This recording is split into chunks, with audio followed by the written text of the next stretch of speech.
Internet ऐसे दिखाया जाता है कि once you are graduated then you will get a salary of 45,000 euro 55,000 euro. It's not true. वो सैलरी तब मिलता है जब तुमको 2-3-4 साल का एक्सपीरियंस है. You first have to reach that threshold. For example you got a 40,000 salary, then you have to work for 2 to 3 years more कि तुम लोग 45,000 का थ्रेशोल्ड पहुंच पाओ. फिर तुम लोग एलिजिबल हो पाओगे पीआर के लिए या ब्लू कार्ड के लिए.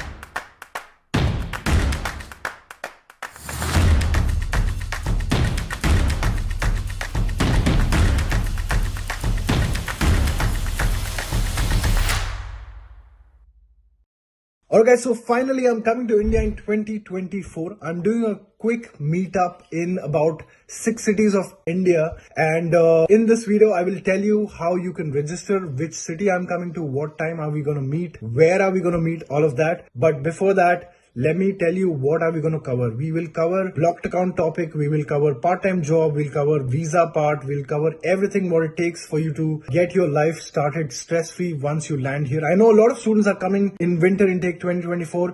Irrespective if you've got the admission or if you don't, please come to the event. Let's meet in person. Now I'll tell you which cities I'm coming to. First is Mumbai, and I'm coming in Mumbai on 26th of July. Second is Pune. I'm coming there on 27th of July. Third is Kochi. I'm coming there on 3rd of August. Fourth is Chennai. I'm coming there on 4th of August. Fifth is Bangalore. I'm coming there on 6th of August. Sixth is Kolkata, and I'm coming there on 9th of August.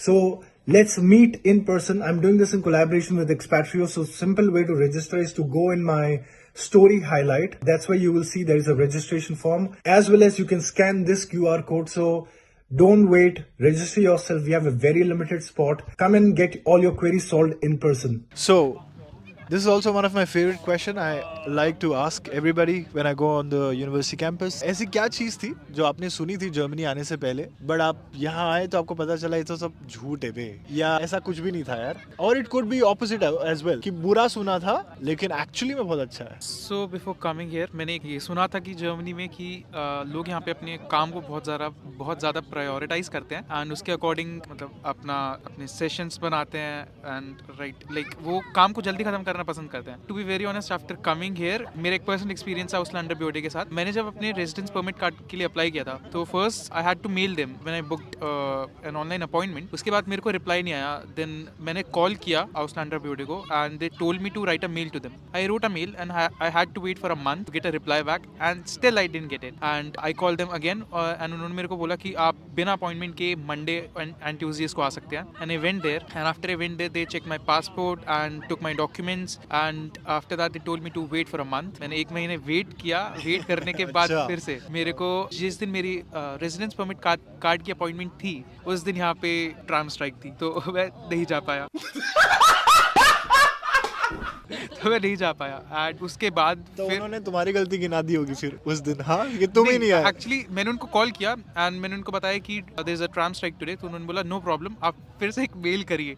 And मैंने mail God. किया and I had to wait for and they told me to wait for a week, but मेरे को mail नहीं आया 4 हफ्ते तक. Then I just went on a Monday again, because Mondays को basically in Halle जालिया you don't require an appointment to go there. And I went there and I directly received my residence permit card 3 महीने बाद. Yeah. Wow, okay. What about you?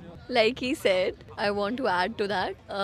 I heard that Germans are punctual. That is true. There is no doubt about it. But what about the trains and trams? They are always like, there is always something or other going on with the trains. हाँ, कुछ ना कुछ delay चलता रहता है. मतलब कितनी बार ऐसा हुआ है कि कोई ट्रेन कैंसिल हो जाती है. मतलब आप खड़े रहते हो उसके लिए और बाद में आपको ऐप पे दिखता है कि भाई ये तो कैंसिल हो गई. तो मतलब हमारा नाम एवं ही खराब कर रखा है इन लोगों ने. इनकी भी कोई खास ट्रेनें चलती नहीं है, ठीक है. वो सच बात है. मुझे पर्सनल एक्सपीरियंस से मुझे मालूम है ये कि मैं आई थी वापस, मैं अपनी आंट को विजिट कर गई थी दुबई में. तो वापस आई थी मैं. I came from 25 degree Celsius to -9 degree Celsius in Frankfurt in January. And मैं उधर से आई, मैं रुकी हूँ स्टेशन पे, रुकी हूँ थरथरा रही हूँ स्टेशन पे अपने बैग के साथ. और ट्रेन 1 घंटा 1.5 आवर 2 घंटा डिले होए जा रही है. कोई बता ही नहीं रहा कि क्या हो रहा है. तो दैट इज वो बहुत बड़ी बात है. अनदर थिंग दैट मैं ऐड करूंगी कि पार्ट टाइम जॉब का. सो पार्ट टाइम जॉब का क्या है,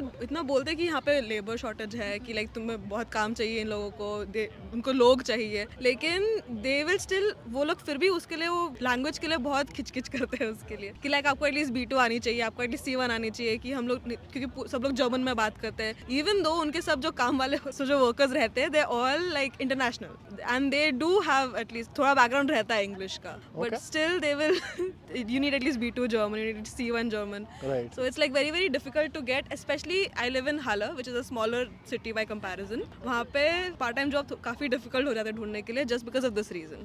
Okay, okay.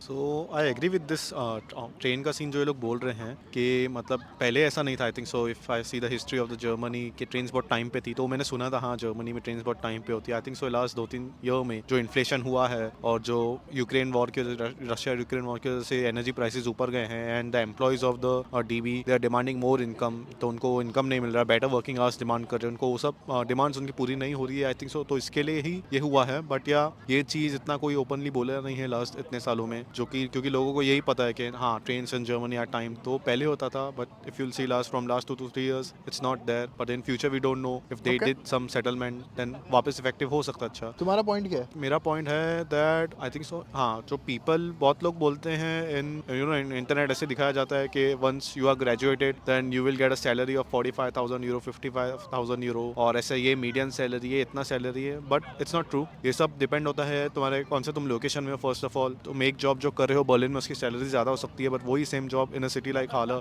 कम हो सकती है जॉब की salary. And like if you see वो it's also depend about your experience, it's not about कि हाँ तुमको मीडियम सैलरी जाके मिलेगा एज अ फ्रेशर, नो। वो मीडियम सैलरी तब मिलता है जब तुमको 2-3-4 साल का एक्सपीरियंस है। तो बहुत लोग दिखाते हैं ओके यू विल गेट 45,000 का पैकेज, देन आपको ब्लू कार्ड के लिए एलिजिबल हो जाओगे, 2 साल में ब्लू कार्ड मिलेगा, ऐसे करके, but it's not completely true. You first have to reach that threshold. For example, you got a 40,000 salary, then you have to work for 2 to 3 years more, then कि तुम लोग 45,000 का threshold पहुंच पाओ, और जाके फिर तुम लोग एलिजिबल हो पाओगे PR के लिए या ब्लू कार्ड के लिए, जो भी उनके क्राइटेरियाज रहते हैं। तो इट्स नॉट लाइक जस्ट कि तुम 4 साल में ही ब्लू कार्ड हाथ में आएगा जो दिखाया जाता है। So that is not true. वो मेरा पॉइंट है। Fair point, fair point.